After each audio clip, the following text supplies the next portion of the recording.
You know this scene from Say Anything. It's become synonymous with the movie, with images of it ending up on its poster, DVD, and album. But not only is it synonymous with the movie, but romance in and of itself, breaking through the cinematic medium like Superman. That's how powerful this seemingly simple moment has become. Not even kryptonite can stop it.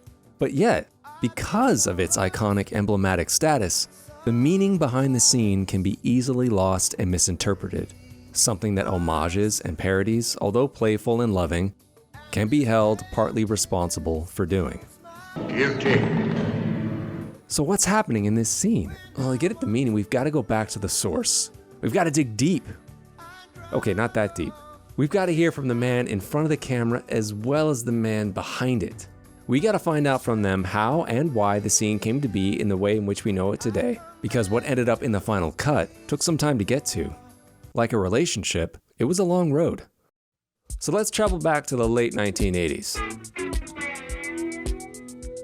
John Cusack was riding high with films like Better Off Dead and One Crazy Summer. But Cusack was afraid of being typecast in teenage roles, and he wanted to show off his acting range. So he was resistant in the beginning, which is crazy when you think about it because I can't imagine anyone else in the role. However, Cameron Crowe was insistent, feeling Cusack was perfect for the role.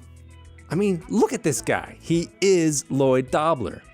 Eventually, of course, he was persuaded, but that initial defiance, ironically, came to play an important part of the Lloyd character. Crowe said the scene was inspired by true emotion, but he also said that if it was played in the wrong way, it had the chance of coming off as silly. But it's with what inspired Crowe to write the scene in the first place that you know that it won't be silly. This is what he said about the scene as he wrote it. It's when you're at the peak of loving a song and the song is speaking to you so loudly, and you take the song to the person you're thinking about and just listen to it with them. You know, I kind of did that once, except it wasn't one song. It was a whole mixtape. So flash forward to when they're shooting the movie, and it comes time to shoot the scene. But Cusack really wasn't fond of the scene as initially conceived. He thought the gesture was out of character and a little too submissive, and I see what he means. But, you know, he's a pro, of course, so he does it. And you can see the initial attempts they did to film the scene. And I find all this stuff fascinating because you get to see how the scene slowly transformed. At first, they're in a different spot from what we're used to, an actual neighborhood. And if you listen to the audio track, you can hear the song they had playing on set. And it wasn't the one we all know.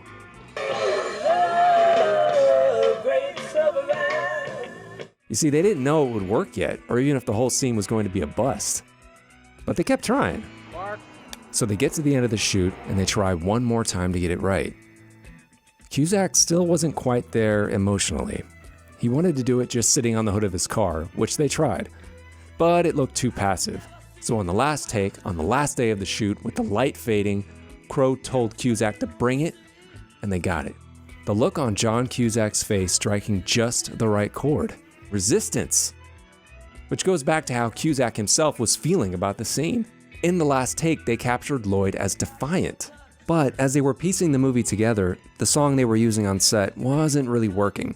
They tried a few others until eventually finding In Your Eyes, and then we got the scene as we know it today.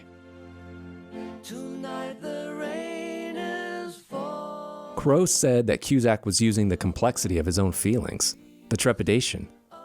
But I think this is Lloyd at his most pure, as someone who will fight for what he believes in, but stand strong too.